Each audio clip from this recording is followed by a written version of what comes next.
వేదికను అలంకరించిన పెద్దలకి, నాకు జన్మనిచ్చిన నా తల్లిదండ్రులకి, విద్యాబుద్ధులు నేర్పిన నా యొక్క గురువులకి నేను శిరస్సు వంచి నమస్కరిస్తున్నాను. గురు బ్రహ్మ గురు విష్ణు గురుదేవో మహేశ్వర గురు సాక్షాత్ పరబ్రహ్మ తస్మై శ్రీ గురవే నమః. గురువు అంటే బ్రహ్మ విష్ణు మహేశ్వరుడు ఒకటే జన్మించిన రూపం. అంటే సాక్షాత్ పరబ్రహ్మ స్వరూపమే.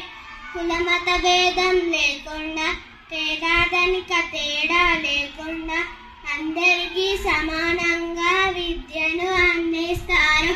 ఈరోజు సర్వేపల్లి రాధాకృష్ణన్ బర్త్డే. తన బర్త్డేని మనం టీచర్స్ డే సెలబ్రేట్ చేసుకుంటున్నాం. నేను నా టీచర్స్కి ఎంతో రుణపడి ఉంటాను. ధన్యవాదాలు.